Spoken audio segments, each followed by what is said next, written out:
Hello बच्चों। हमने start कर दिया था इग्नू की बीएससीजी और बीएजी वाले बच्चों के लिए बीएमटीसी 133 के प्रीवियस ईयर के क्वेश्चन पेपर का सॉल्यूशन। और ये कौन से क्वेश्चन पेपर का सॉल्यूशन होने वाला है? ये जो आपका दिसंबर 2021 में एग्जाम हुआ था, ये उस क्वेश्चन पेपर का सॉल्यूशन है। आज हम लोग स्टार्ट करेंगे लेक्चर नंबर 2, जिसमें हम लोग सॉल्व करने वाले हैं क्वेश्चन नंबर फर्स्ट का सेकेंड पार्ट। इससे पहले क्लास स्टार्ट करें, यहाँ पर हम आपको आपका क्वेश्चन पेपर शो कर देते हैं। ये आपका क्वेश्चन पेपर दे रखा है बीएमटीसी 133 बीएससी और बीएजी वाले बच्चों के लिए है। कौन सा क्वेश्चन पेपर यहाँ पे आप देख सकते हैं, दिसंबर 2021। ठीक है, बीएमटीसी 133 रियल एनालिसिस। इसका सबसे पहला वाला को फर्स्ट क्वेश्चन क्या दे रखा है, स्टार्ट करते हैं हम लोग। फर्स्ट क्वेश्चन दिया है आपका, which of the following statement are true. यहाँ पे जितनी भी स्टेटमेंट दे रखी है ना, ये देखो, ये फर्स्ट स्टेटमेंट, सेकंड, थर्ड, यहाँ पे जितनी भी स्टेटमेंट दे रखी है, आपको बताना है कि इसमें से कौन सी स्टेटमेंट ट्रू है, ठीक है, और कौन सी फॉल्स है। साथ में क्या लिखा है, give reason for your answer in the form. मतलब आपको अगर आप जो अपना आंसर दोगे, उसका आपको रीजन लिखना पड़ेगा। और रीजन किस फॉर्म में होना चाहिए? रीजन आपका होना चाहिए प्रूफ के फॉर्म में या फिर काउंटर एग्जाम्पल के फॉर्म में। आखिर ये प्रूफ और काउंटर एग्जाम्पल होता है क्या, ये भी आपके लिए समझना जरूरी है। ठीक है, अगर आप प्रूफ और काउंटर एग्जाम्पल को समझना चाहते हो, दोनों में डिफरेंस क्या है, दोनों में कॉमन क्या है, कब हम प्रूफ करते हैं, कब हम काउंटर एग्जाम्पल देते हैं, तो अपना यूनिट जो आपका यूनिट 2 है ना, यूनिट 2 है, यूनिट 2 के सिलेबस को अच्छे से कवर कर लीजिएगा। वहां पे हमने आपको सिखा रखा है, पूरा चैप्टर ही प्रूफ के ऊपर है कि प्रूफ क्या होता है और काउंटर एग्जाम्पल क्या होता है, उसके ऊपर ही है। ठीक है, तो आज हम लोग करने वाले हैं हमारा सेकंड क्वेश्चन। ये जो हमारा सेकंड क्वेश्चन दे रखा है, इससे पहले हमारा जो फर्स्ट वाला जो क्वेश्चन है वो हमने हमारे प्रीवियस लेक्चर में कर लिया है। हाँ, एक बात ध्यान रखना, हम लोग किस तरीके से सॉल्व कर रहे हैं ये हमने आपको पहले ही बताया हुआ है। देखो एक बार अगेन बता देते हैं। जैसे ही आपका ये फर्स्ट क्वेश्चन है, फर्स्ट का फर्स्ट पार्ट है, इसका सॉल्यूशन होगा आपका लेक्चर नंबर फर्स्ट में। जो सेकंड क्वेश्चन है, उसका सॉल्यूशन होगा आपका लेक्चर नंबर 2 के अंदर, थर्ड होगा आपका लेक्चर नंबर थर्ड के अंदर। ठीक है, इसी तरीके से हर क्वेश्चन को हम अलग अलग लेक्चर में सॉल्व करेंगे। और अलग अलग करने का रीजन मतलब एक ही है, क्योंकि हमें सभी क्वेश्चन को आपको डिटेल में समझा के करना होगा। ठीक है, तो आज हम लोग सॉल्व करने वाले हमारा सेकेंड पार्ट। क्या दे रखा है यहाँ पे, देखो ध्यान से देखना। The negation of the statement, मतलब आपको ये क्या बोला है, the negation of the statement. कौन सी स्टेटमेंट? ये वाली स्टेटमेंट, यानी इस स्टेटमेंट का जो नेगेशन होने वाला है वो क्या होगा, ये होगा। ठीक है, अब यहाँ पे हम आपको बता देते हैं कि ये वाला क्वेश्चन आपके किस चैप्टर से लिया गया है, किस टॉपिक से लिया गया है। यानी अगर एग्जाम में इस टाइप का क्वेश्चन एग्जामिनर चेंज करके दे देता है, मान लीजिए ये आपका स्टेटमेंट यहाँ ये दे रखी है, अगर इसके जगह पे कोई दूसरी स्टेटमेंट बना के दे दे। अभी क्या दिया, अभी इसने ये दे रखा है, अभी दे रखा है पी और क्यू एरो और आपका आर। हो सकता है वो एग्जामिनर पी एंड क्यू कर दे, ये सिंबल दे दे। समझ रहे हैं ना, हमारे कहने का मतलब है, अगर एग्जामिनर इस टाइप के क्वेश्चन में स्टेटमेंट चेंज भी कर देता है, तब आपको कैसे करना है। ठीक है, पहले देख लीजिए ये टॉपिक कहाँ से लिया गया है। ये जो आपका यूनिट थर्ड है ना, यूनिट थर्ड, यूनिट थर्ड आप ओपन कीजिएगा, उसमें जो 1.3 वाला टॉपिक है, कौन सा, लॉजिकल कनेक्टिव, इसमें से ये टॉपिक लिया गया है। यहाँ पे आपको सीखना पड़ेगा कि लॉजिकल कनेक्टिव किसे कहते हैं। टोटल 4 टाइप के थे। पहला आपका और था, दूसरा आपका एंड था, तीसरा आपका नॉट था, और चौथा आपका ओनली इफ था। ओनली इफ को या तो आप इस डबल एरो से शो करो या फिर सिंगल एरो से शो करो, मतलब एक ही है। एग्जामिनर ने क्या किया है, इन सभी ये जो 4 टॉपिक, इस चारों के चारों को मिक्स करके एक क्वेश्चन बना दिया। आप देखो ये और एंड और नॉट और ओनली इफ का सिंबल देखो यहाँ पे आपको दिखाई देगा। ये देखो, इसे रफ कर देते हैं, देखो आपको दिखाई देगा। ये देखो, ये लिखा ही वाला सिंबल है, देखो आपको दिख रहा हो ये सिंबल, ये और का सिंबल, ये ओनली का सिंबल, ये और का सिंबल, ये एंड है, ये आपको नॉट है। तो अगर आप चाहते हो इस क्वेश्चन को अच्छे से समझना, ताकि एग्जाम में चेंज हो क्या है वो भी कर पाओ, तो इसके लिए आपको क्या करना पड़ेगा, अपना 1.3 का सिलेबस अच्छे से समझ के प्रैक्टिस करके खत्म करना पड़ेगा फिनिश। ठीक है, तो हम लोग आज के लेक्चर में, इस लेक्चर नंबर 2 में इस फर्स्ट के सेकंड पार्ट को सॉल्व करते हैं, आपको समझाते हैं। ठीक है, यहाँ पे देखिए, ये लिखा हुआ है हमारे पास, क्या दिया हुआ है कि विच ऑफ द फॉलोइंग स्टेटमेंट, जो कई सारी स्टेटमेंट दी हुई थी ना, उसमें से हम लोग कौन सा सेकंड वाला आज सॉल्व करेंगे। फर्स्ट वाला हमने इससे प्रीवियस वाले लेक्चर में कर लिया है। ठीक है, तो which of the following statement are true, give reason. कौन सी स्टेटमेंट ट्रू है, आपको उसका रीजन बताना है अपने आंसर्स में। मतलब जो आप आंसर लिखोगे ना, आपको अपने आंसर का रीजन भी बताना पड़ेगा इन the form of short proof और काउंटर एग्जाम्पल। हमने आपको फिर अभी कहा था कि अगर आपको समझना है कि कब प्रूव करते हैं कब काउंटर एग्जाम्पल करते हैं तो प्लीज बच्चों आप लोग यूनिट 2 को अच्छे से पढ़ लीजिएगा, वहां पे सारी डिटेल दे रखी है। ठीक है, तो हमारा सेकंड वाला क्वेश्चन किस में से ले गया है, यूनिट फर्स्ट में से ले गया है। यूनिट फर्स्ट के अंदर जो 1.3 नंबर का टॉपिक है लॉजिकल कनेक्टिव, उसमें से लिया गया ये टॉपिक ही हमने आपको भी दिखा दिया। ठीक है, एग्जाम में चेंज होगी भी आ सकता है, अगर आपने ये कर रखा है यूनिट फर्स्ट का 1.3 तो आप चेंज क्वेश्चन भी कर लोगे इजिली, कोई दिक्कत नहीं होगी। तो यहाँ पे क्या कहा ये देख लीजिए एक बार, देखो इसमें क्या कहा है, द नेगेशन, और नेगेशन का सिंबल आप लोग सभी जानते हो क्या होता है, ये होता है ना, हमने पढ़ाया था क्लास में। क्या बोल रखा है, the negation of the given statement, यानी इस स्टेटमेंट का जो नेगेशन होगा ये वो किसके इक्वल होगा, इसके इक्वल होगा। समझ में आ रहा है, सिंपल सी ग्रामर है, the negation of the statement this is equal to this. ठीक है, तो ये तो पहली बार समझने वाली बात है, इसे सॉल्व कर देते हैं, देखो जल्दी से। अगेन अब बार बार हमसे आपसे क्या बोले, लिखा हुआ वही सेम लिखा है। देन आपको बताना है कि नेगेशन होगा इस स्टेटमेंट का ये। ठीक है, अब आपको इसके आंसर में क्या लिखना है, आप जो आंसर लिखोगे आपको आंसर में या तो ट्रू लिखना होगा, है ना, या तो आपको आंसर में क्या लिखना पड़ेगा, फॉल्स लिखना पड़ेगा, इन दोनों में कोई एक लिखोगे। अभी हमने दोनों लिख दिया, अभी समझाएंगे जो आंसर आएगा फिर वहां पर वो लिख देंगे। ठीक है, और रीजन में आपको क्या लिखना पड़ेगा, या तो आपको प्रूफ लिखना पड़ेगा अपना, ठीक है, या तो क्या लिखना पड़ेगा, काउंटर एग्जाम्पल लिखना पड़ेगा। अभी हम क्वेश्चन को सॉल्व करके पूरा बता देंगे कि यहाँ पे कौन सा ऑप्शन आने वाला है। ठीक है, इस फिलहाल रफ कर देते हैं, थोड़ी जगह चाहिए हम लोग। ठीक है, समझ गए ना इस बात को। तो हमारे पास क्या दे रखा था, देखो ध्यान रखना, ये आपका दे रखा स्टेटमेंट, एक मिनट बच्चों, बस जस्ट 1 मिनट। ये आपका जो क्वेश्चन दे रखा है पूरा सेंटेंस की फॉर्म में दे रखा है, मतलब वर्ड के फॉर्म में दे रखा है। तो हमने इसी क्वेश्चन को किस फॉर्म में कन्वर्ट कर दिया, एज अ सिंबल के फॉर्म में कन्वर्ट कर दिया। देखो यहाँ पे क्या लिखा है, हमें चेक करना है, ठीक है, ये नेगेशन तो है, ये negation, negation of this statement is मतलब इक्वल। अरे यहाँ पे इसका मतलब इक्वल ही तो है, कि negation of this statement is equal to this, यही तो स्टेटमेंट में बोला था। देख लो आराम से, वीडियो को पॉज कर देखना, कि the negation of this statement is equal to this, वही हमने यहाँ पे लिख दिया है। अब आपको क्या चेक करना है, यहाँ पे एक बात ध्यान रखना, ये स्टेटमेंट ट्रू कब होगी। ठीक है, आप जानते हो अगर कहीं पर भी ऐसे इक्वल लगा मिल जाता है, अगर कहीं पर भी एक इक्वल लगा मिल जाता है तो ये जो इक्वेशन होती है, जो स्टेटमेंट होती है, ट्रू कब होती है, जब इसकी दोनों साइड की वैल्यू क्या होती है, आपस में सेम होती है। अगर लेफ्ट हैंड साइड और राइट हैंड साइड अगर सेम आता है तब हम क्या बोलते हैं, ओवरऑल ये क्या है, ट्रू है। ओवरऑल ये क्या है, ट्रू है। तो इसका मतलब क्या है, हमें चेक करना पड़ेगा कि अगर लेफ्ट हैंड साइड की वैल्यू मान लो ट्रू आती है, ध्यान से सुनना, अगर लेफ्ट हैंड साइड, जो लेफ्ट हैंड साइड स्टेटमेंट देखा है, अगर ये स्टेटमेंट आपका ट्रू आता है और राइट हैंड साइड स्टेटमेंट भी कैसा हमारे पास आता है, ट्रू आता है, इसका मतलब क्या होगा, ये ओवरऑल स्टेटमेंट क्या होगा, ट्रू होगा। इसका मतलब हम जो स्टेटमेंट देखिए हम उसका आंसर क्या लिखने वाले हैं, ट्रू लिखेंगे। कोई दिक्कत तो नहीं है। अगर मान लीजिए दोनों ही साइड का आंसर आपका फॉल्स आता है, ठीक है, क्या आता है, फॉल्स आता है, तब भी तो ट्रू होगा। अरे वैल्यू तो दोनों साइड की इक्वली आ रही है, सेंस को समझना, क्योंकि हम लोग तो यहाँ पे स्टेटमेंट को ट्रू और फॉल्स ही तो शो करते हैं। तो अगर दोनों साइड यानी लेफ्ट हैंड साइड भी आपका फॉल्स आ रहा है और राइट हैंड साइड भी फॉल्स आ रहा है, तब भी हमारा क्या होगा, ये ट्रू स्टेटमेंट होगी, यानी आपका आंसर भी क्या आने वाला, अगेन ट्रू ही आएगा। अगर ऐसा हो जाता है कि लेफ्ट हैंड साइड आपका ट्रू आ जाता है और राइट हैंड साइड का जो आपका आंसर आता है स्टेटमेंट वो फॉल्स आ जाता है, तब क्या होगा, तब ये स्टेटमेंट कैसी हो जाएगी, तब जाके आपकी स्टेटमेंट हम क्या बोलेंगे, ये स्टेटमेंट कैसी है, फॉल्स स्टेटमेंट। कोई दिक्कत तो नहीं है बच्चों।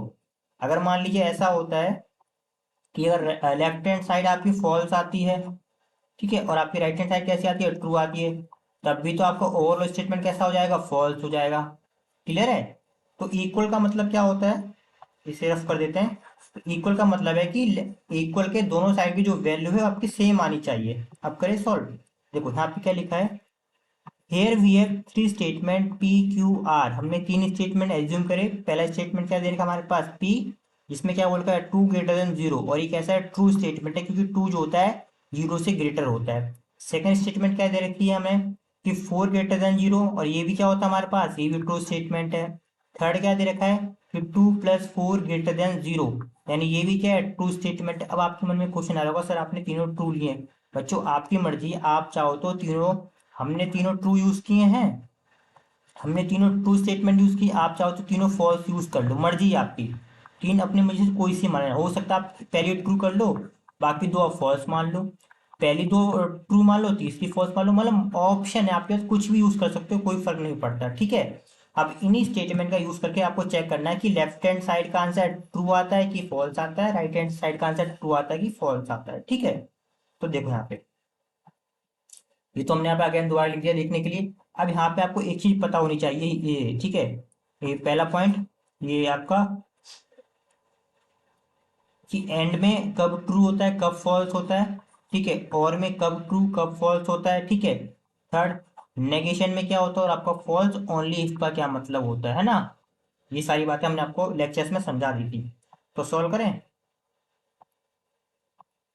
लेफ्ट हैंड साइड में क्या लिखा हुआ है, ये नेगेशन ऑफ दिस स्टेटमेंट, ठीक है। तो स्टेप फर्स्ट में क्या करेंगे, सबसे पहला स्टेप देखना, क्या देखना है यहाँ पे, ध्यान से देखना। Since P and Q true statement, P और क्यू क्या हमारे पास ट्रू स्टेटमेंट है, तो ऑब्वियस ही बात है पी और क्यू क्या होगा हमारे पास, अगेन ट्रू स्टेटमेंट होगा। अरे आपको हमने समझाया था ना, और में क्या होता था, और में ये होता था अगर दोनों में से कोई भी एक स्टेटमेंट ट्रू है तो ओवरऑल और भी क्या हो जाएगा हमारे पास, ट्रू हो जाएगा। वही हमने लिखा है, since P and Q are true statement therefore P और Q is also true statement. इतना क्लियर है। सेकेंड बात अब यहाँ पे देखिए, ठीक है, इतना नेक्स्ट। और हमने इसमें ऑन लीफ में क्या समझाया था, ऑन लीफ में आप लोगों ने ये पढ़ा था, ऑन लीफ में आपने ये पढ़ा था, अगर ऐसे कहीं पर भी लिखा हुआ है, मतलब अगर एरो के लेफ्ट हैंड साइड वाला स्टेटमेंट ट्रू है तो राइट हैंड साइड वाला भी क्या होगा, ट्रू होगा। वही देखा है अभी तो हमने शो कर दिया कि पी और क्यू ट्रू है। ऑब्वियस ही बात है इस एरो के राइट साइड वाला भी क्या होगा, ट्रू होगा। वही हमने यहाँ पे लिखा है सेकंड स्टेप में। फर्स्ट हो गया क्या लिखा है, सिंस पी और Q is a true statement therefore P V Q R is also a true statement. अभी क्लियर है बच्चों, ठीक है, क्योंकि पी और क्यू ट्रू है तो आपका पी वी क्यू आर भी क्या कैसा होगा, ट्रू होगा। ठीक है। और नेक्स्ट ये हमने आपको बताया था, अगर किसी स्टेट मान लीजिए अगर कोई स्टेटमेंट ट्रू है, ये भी हमने बताया था, मान लीजिए अगर ये स्टेटमेंट कैसा है, ट्रू है, तो अगर हम इस स्टेटमेंट का नेगेशन निकालेंगे तो वो कैसा हो जाएगा, फॉल्स हो जाएगा, फॉल्स हो जाएगा। वही तो बात थी यहाँ पे। देखो यहाँ पे हमने क्या कर दिया, देखो यहाँ पे अभी अभी हमने चेक किया कि ये जो पूरा का पूरा है, एक सेकेंड बच्चों, ये जो पूरा स्टेटमेंट है ये पूरा पूरा कैसा है, ट्रू है। अगर ये पूरा ट्रू है, इसके बाहर जब हम नेगेशन लगा देंगे तो कैसा हो जाएगा, फॉल्स हो जाएगा। स्टेटमेंट ये लिखा हुआ है, सिंस पी और क्यू ओनली इफ आर, ये ना पी और Q only if R is true statement. अगर ये पूरा का पूरा ट्रू है तो इसके आगे नॉट लगा देंगे तो ये कैसा हो जाएगा, ये फॉल्स स्टेटमेंट हो जाएगा। यानी हमारे पास लेफ्ट हैंड साइड की जो फाइनल जो वैल्यू आ गई वो कैसी आ गई, फॉल्स आ गई। ठीक है, कैसी वैल्यू आ गई हमारे पास, फॉल्स आ गई। कोई दिक्कत तो नहीं है। अब जरा राइट हैंड साइड सॉल्व करते हैं। राइट हैंड साइड में क्या देखा, देखो सेम वही पी और क्यू और आपका एंड और आपका नॉट आर। ठीक है, पहले पी और पहले हम इसको सॉल्व करेंगे ये वाला। अगेन क्या दिया हमारे पास यहाँ पर, देखो since P and Q are true statement, P और क्यू कैसे है, ट्रू स्टेटमेंट है।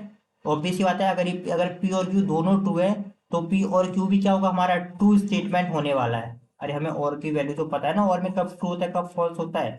ठीक है, तो इसका मतलब अभी आपको पता चल गया, यानी आप इस बात से कंफर्म हो गए ना कि ये कितना है, ये ट्रू है,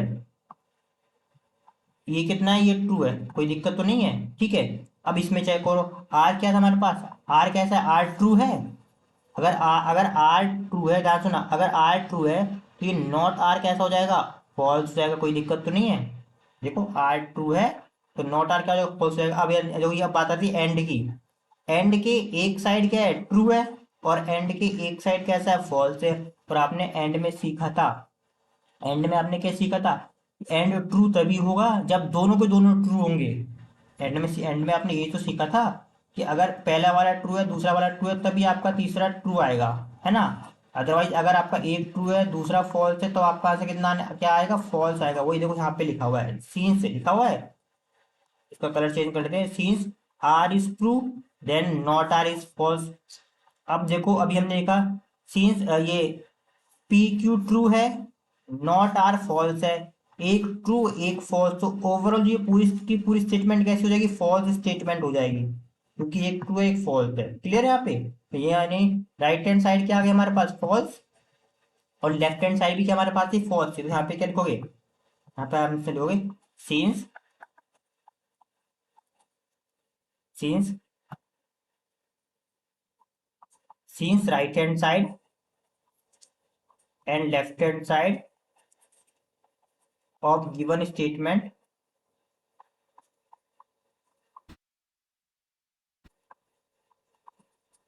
are same which is false. ठीक है, यानी दोनों साइड की जो वैल्यू है ये वो क्या हमारे पास सेम आ रही है, वो क्या आ रही false. Therefore therefore given statement is a true statement, is a true statement.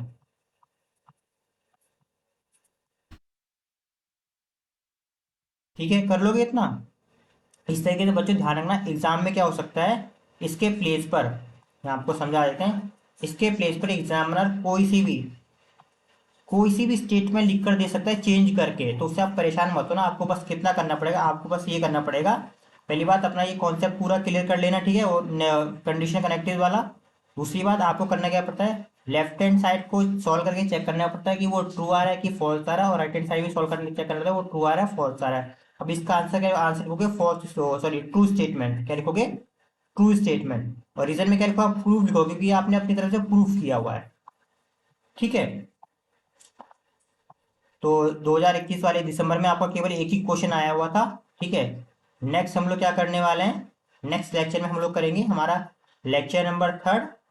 ठीक है, जिसमें हम लोग क्या सॉल्व करेंगे, क्वेश्चन नंबर फर्स्ट का जो थर्ड पार्ट है उसे सॉल्व करने वाले हैं। कौन सा थर्ड पार्ट, ये वाला, यहाँ पर हम आपको अभी दिखा देते हैं, ये वाला जो पार्ट दे रखा आपका, एक सेकंड बच्चों, ये वाला पार्ट देखा ना, लेक्चर नंबर थर्ड के अंदर थर्ड पार्ट जो लिखा है 7n+1 is divisible by 2 for every n belongs to n, इसको भी डिटेल में समझाएंगे। ये क्वेश्चन किस चैप्टर से लिया गया है, कौन सा टॉपिक से लिया गया है, अगर एग्जाम में ये क्वेश्चन चेंज हो गया आता है तो आप किस तरीके से कर सकते हैं। ठीक है, ये सारी बातें भी हम आपको बताने वाले हैं। तो आप हमारे फुल कोर्स को भी ज्वाइन कर सकते हैं। ठीक है, ये फुल कोर्स आपके इग्नू की न्यू एग्जाम पैटर्न के अकॉर्डिंग होने वाला है। इसमें आपको क्या मिलेगा, आपकी जो इग्नू की बुक होती है, कुछ बुक की कंप्लीट थ्योरी, सभी एग्जाम्पल और सभी एक्सरसाइज के क्वेश्चन करवा जाएंगे।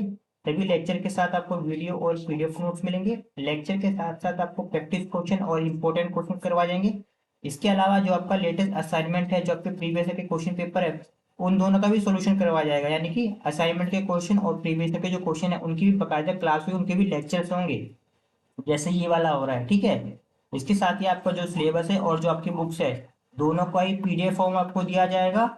और जो आपका सिलेबस है और जो आपका लेटेस्ट एग्जाम पैटर्न है, जिसका अकॉर्डिंग आप एग्जाम में क्वेश्चन पेपर आता है, उसके बारे में आपको डिटेल में समझाया जाएगा, जिससे कि सिलेबस और एग्जाम पैटर्न को समझ के आप अपनी तैयारी को अच्छे से कर पाएंगे। और सबसे एंड में जब आपका एग्जाम स्टार्ट होने वाला होगा तो आपको एक क्रैश कोर्स करवाया जाएगा, जिसमें आपको जो पूरा कोर्स होगा उसका एग्जाम से पहले 1 महीने पहले पूरा रिवीजन करवाया जाएगा कम टाइम के अंदर। ठीक है, जिससे कि एग्जाम से पहले कम समय में अपना पूरा रिवीजन भी कर पाएंगे। ठीक है, तो हम लोग मिलते हैं हमारे नेक्स्ट लेक्चर नंबर थर्ड के अंदर क्वेश्चन नंबर फर्स्ट के थर्ड पार्ट के साथ।